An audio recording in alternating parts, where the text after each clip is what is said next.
अब भारत तय करेगा कि किससे तेल खरीदना है। ट्रंप के दावे पर रूस ने कहा। विदेश मंत्रालय ने ट्रेड डील पर तस्वीर साफ कर दी है। नमस्कार, न्यूज़ 18 का डिजिटल प्लेटफॉर्म आप देख रहे हैं और मैं हूं रितु सिंह। रूस ने भारत की तेल खरीद को लेकर अमेरिका के दावों पर प्रतिक्रिया दी है। क्रेमलिन ने साफ कहा है कि भारत किसी भी देश से तेल खरीदने के लिए स्वतंत्र है और कच्चे तेल के आपूर्तिकर्ताओं में अलग देशों के शामिल करना कोई नई बात नहीं। रूस के विदेश मंत्रालय ने भारत द्वारा रूसी तेल की खरीद को लेकर एक बड़ा बयान दिया। मंत्रालय ने कहा कि रूस से भारत की हाइड्रोकार्बन यानी तेल और गैस की खरीद दोनों देशों के लिए फायदेमंद है और इससे वैश्विक ऊर्जा बाजार में स्थिरता बनाए रखने में भी मदद मिलती है। रूसी विदेश मंत्रालय प्रवक्ता ने अपने आधिकारिक बयान में कहा कि भारत और रूस के बीच ऊर्जा क्षेत्र में सहयोग लंबे समय से मजबूत रहा है और मौजूदा परिस्थितियों में साझेदारी और भी अहम है। बुधवार को क्रेमलिन के प्रवक्ता दिमित्री पेस्कोव ने कहा कि रूस कभी भी भारत का एकमात्र तेल आपूर्तिकर्ता नहीं रहा।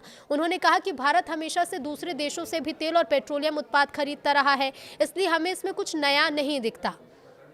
पेस्कोव का ये बयान अमेरिकी राष्ट्रपति डोनाल्ड ट्रंप के उस दावे के बाद आया जिसमें उन्होंने भारत की तेल खरीद को लेकर टिप्पणी की।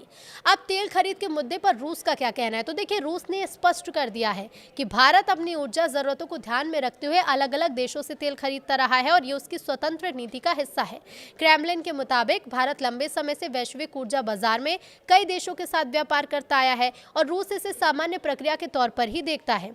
मंत्रालय ने यह साफ कहा है कि भारत का रूस से तेल खरीदना न सिर्फ दोनों देशों के संबंधों को मजबूती देता है, बल्कि यह अंतर्राष्ट्रीय स्तर पर ऊर्जा आपूर्ति को संतुलित रखने में भी योगदान करता है।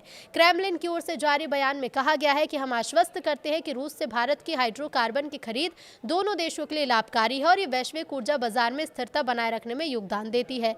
रूस ने यह भी दोहराया है कि वो इस क्षेत्र में भारत के साथ सहयोग के आगे बढ़ाने के लिए पूरी तरह से तैयार है। रूसी विदेश मंत्रालय ने संकेत दिए हैं कि भारत के साथ तेल, गैस और अन्य ऊर्जा संसाधनों में सहयोग भविष्य में भी जारी रहेगा। इससे पहले भी रूसी विदेश मंत्रालय ने कहा था कि भारत की ओर से उन्हें आयात पर रोक लगाने की जानकारी नहीं मिली। अब ऐसे में अमेरिका की तरफ से क्या कहा गया, तो बता दें कि भारत अमेरिका की ट्रेड डील के साथ ही अमेरिकी राष्ट्रपति डोनाल्ड ट्रंप ने सोशल मीडिया पर यह लिखा था कि अब भारत रूस के साथ अपनी तेल खरीद को रोकने जा रहा है और वो वेनेजुएला के तेल को खरीदने पर विचार कर रहा है। व्हाइट हाउस की ओर से भी ऐसा ही बयान जारी किया गया, लेकिन भारत ने अब तक इस मामले में कोई भी पुष्टि नहीं की। यूक्रेन युद्ध के बाद पश्चिमी देशों रूस पर लगाए गए प्रतिबंध के चलते वैश्विक ऊर्जा बाजार में बड़ा बदलाव आया। अब ऐसे में भारत ने अपने राष्ट्रीय हितों को ध्यान में रखते हुए रूस से रियायती दरों पर तेल की खरीद बढ़ा दी है।